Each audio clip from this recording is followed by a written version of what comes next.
Flower समझा है क्या? पुष्पा फायर है फायर। पुष्पा नाम सुन के फ्लावर समझे क्या? फ्लावर नहीं, फायर है। ये कौन सा ऐसा लीडर है बीजेपी के अंदर जिसने 4 वोटों को मैनेज किया? रात के रात भारतीय जनता पार्टी की गोद में 4 वोटों को डाल दिया। 3 वोट रिजेक्ट हो गए। सेकंड राउंड में बीजेपी को 1 वोट एक्स्ट्रा मिला, 28 से 29 वोट। और लास्ट राउंड में भारतीय जनता पार्टी को 4th सीट पे 4 वोट मिले। 4 और 1 5, 3 वोट रिजेक्ट होते हैं 8, 28 और 8 क्या 36 होते हैं? क्या ये 36 लोग पर्दे के पीछे इस लीडर के साथ कॉन्टेक्ट में हैं? ये कौन है? जम्मू कश्मीर का चाणक्य।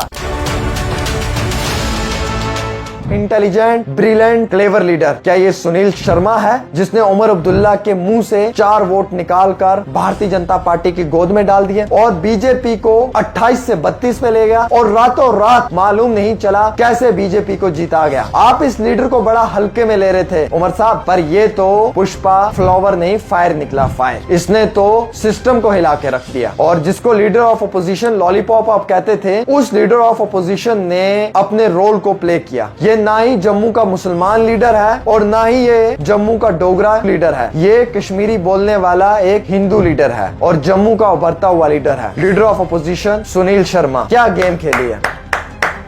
मानना पड़ेगा, ऐसे नेताओं को सीरियस लेना पड़ेगा। भाई साहब सिस्टम को हिला दिया। किसी की सोच में नहीं था, किसी के ज़हन में नहीं था, किसी के ख्वाब में नहीं था कि 4 वोट भारतीय जनता पार्टी को मिलेंगे। हम सब तो ये तजुर्बा लगा रहे थे कि 28 वोट मिलेंगे और 28 और 4 32 वोट, यानी कि 4 वोटों को मैनेज करना, 4 वोट लेकर आना, चाहे वो किसी भी जमात से हो। लेकिन मैनेज करने वाला कौन है? सुनील शर्मा। मेरे दोस्तों एक सवाल और आपसे पूछना होगा। आज कांग्रेस को मुबारकबाद पेश की उमर अब्दुल्ला ने। कांग्रेस का क्लियर हो गया कि उन्होंने अपने वोट नेशनल कॉन्फ्रेंस को दिए हैं। इसकी गवाही उमर अब्दुल्ला भी दे रहे हैं। लेकिन जब पीडीपी पे सवाल किए तो उमर अब्दुल्ला खामोश रहे। उन्होंने कहा जिसने भी हमारा सपोर्ट किया हम उसका शुक्रिया अदा करते हैं। जब महराज मलिक की बारी आई तो स्पोक्स पर्सन जो है नेशनल कॉन्फ्रेंस के, उन्होंने कहा कि अब उनकी बहुत जल्दी रिहाई हो जाएगी। तो क्या महराज मलिक को शक शुबा से देखा जा रहा है? सज्जाद लोन भड़क के उन्होंने कहा जो अपनी कुर्बानी दे रहा है अपनी आवाम के लिए जेल की सलाखों के पीछे, आप उसी इंसान को बदनाम करने की कोशिश कर रहे हैं जिसने दिन रात भारतीय जनता पार्टी के खिलाफ बोला। आप उसी को जो है वो मोहरा बना रहे हैं आवाम के बीच में। गलतियां खुद की हैं, कसूरवार आप खुद हो और सजा किसी और को दे रहे हो और आप इसकी सजा महराज मलिक को दे रहे हो। आप महराज मलिक पे शक कर रहे हो। नेशनल कॉन्फ्रेंस क्यों शक महराज मलिक पे कर रही है? ये सवाल बन रहा है। ये 4 नेता कौन से हैं? आजाद उम्मीदवारों में उनका वोट किसी ने नहीं देखा। पीडीपी ने अपना वोट दिया, अपनी विप को नहीं दिखाया, एजेंट कोई नहीं था, किसी ने नहीं देखा। तो शक शुबात किन पे बन रहा है? कौन से ऐसे नेता हैं जो